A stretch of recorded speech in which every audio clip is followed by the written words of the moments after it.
What if no one slept for a week?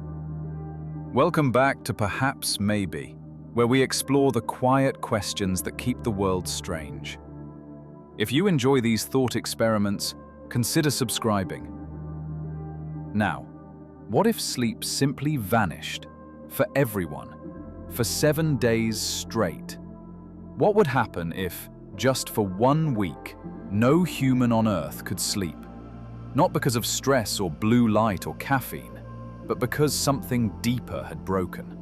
As if the very switch inside us that controls sleep had been turned off. Globally, universally, all at once. You could lie in bed for hours, eyes closed, but sleep would never come. No dreams, no drift, just waking. At first, it might feel like a gift, an unexpected windfall of time. Students would pull all-week study marathons, writers would finish entire novels in a night, and cities would glow brighter than ever, thrumming with the hum of constant activity.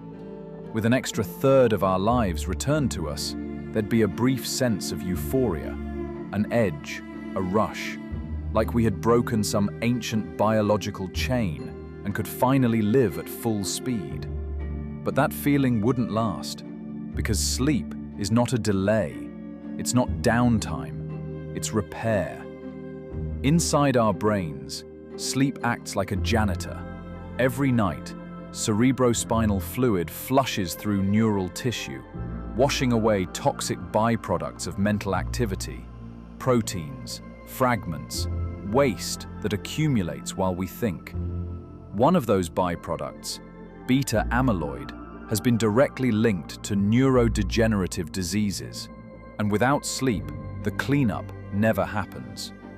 Within the first 24 hours, concentration begins to falter. Simple tasks feel oddly difficult. Emotions begin to edge toward the surface. You might find yourself more irritable than usual, a bit forgetful, but nothing serious, not yet. At the 48-hour mark, something stranger happens.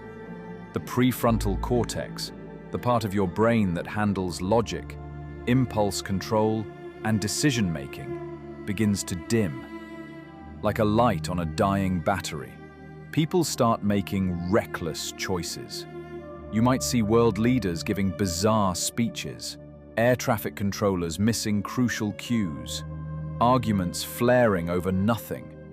By day 3, your brain begins to cheat. Even though true sleep is no longer possible, the mind starts inserting fragments of dreams into waking life.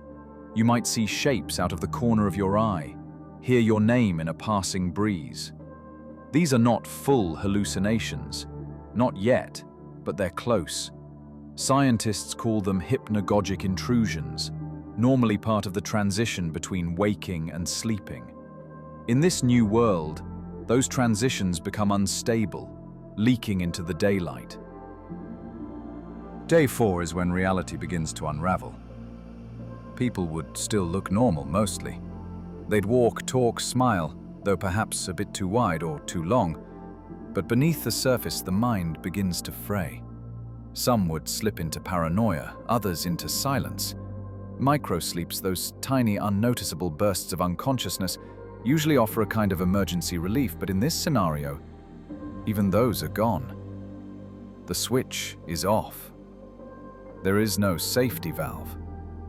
Governments would be forced to act, airports grounded, high-risk jobs halted, military personnel withdrawn from live operations, and yet the rest of the world, the parts that can't stop, would continue wobbling forward. Hospitals, energy grids, water treatment plants, human systems designed to run smoothly, start to sputter. And still, no one can sleep. The global economy would experience a moment of hyperactivity followed by a cascade of irrational decisions. Stock markets, driven heavily by emotion and perception, could spiral into a kind of dream logic chaos. Investors might start reacting not to data, but to hallucinated trends. Companies would rise and fall based on delusions. Algorithms would try to compensate, but even the best code is only as stable as the people interpreting it. And beneath all of this, the emotional toll begins to deepen. Sleep doesn't just restore the brain, it recalibrates the heart. It allows us to process conflict, to soften memories, to restabilize our inner worlds. Without it, empathy starts to erode. People become reactive, tribal.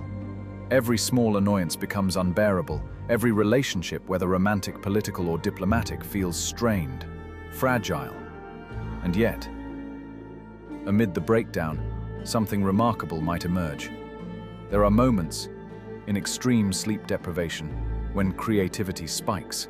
The brain, unbound from its usual structure, sometimes connects wildly distant ideas. A physicist might see a new approach to quantum gravity. A painter might create something uncanny. A child too young to know what's happening might say something that feels impossibly wise. These flashes, rare, fleeting, are the brain's final flickers before collapse, a strange kind of last light. But this brilliance would come at a price, because the longer we stay awake, the more we slip from consensus reality. The world becomes a stage where everyone is dreaming but no one is asleep.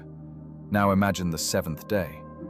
By this point, society as we know it is on the edge. Emergency services stretched thin, families fractured, streets quieter, not from rest but from disorientation. People sitting down wherever they are, eyes wide open but no longer tracking the world around them. And then, just as suddenly as it began, the switch flips back. The mechanism for sleep returns. People collapse in supermarkets, on sidewalks, in the middle of conversations. All over the world, everything just stops. Offices go still. News anchors fall silent. Whole cities fall into a hush, as if the planet itself has exhaled. And those who sleep dream like never before, because the brain remembers. It stores missed REM like a ledger, and when given the chance, it overcompensates. We'd plunge into dreams that stretch for hours, vivid, intense, surreal. Dreams soaked in 7 days of backlog, a psychological flood. And when we wake, sometime days later, the world might not be quite the same. Some wouldn't remember the week at all. Others might wake up changed, subtly, permanently. A few might not wake at all.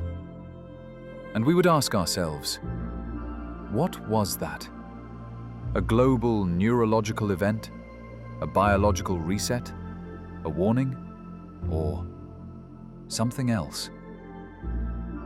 Thanks for watching Perhaps Maybe. Sometimes sleep feels like a waste of time, but maybe it's the only thing keeping time together. We'll see you next time.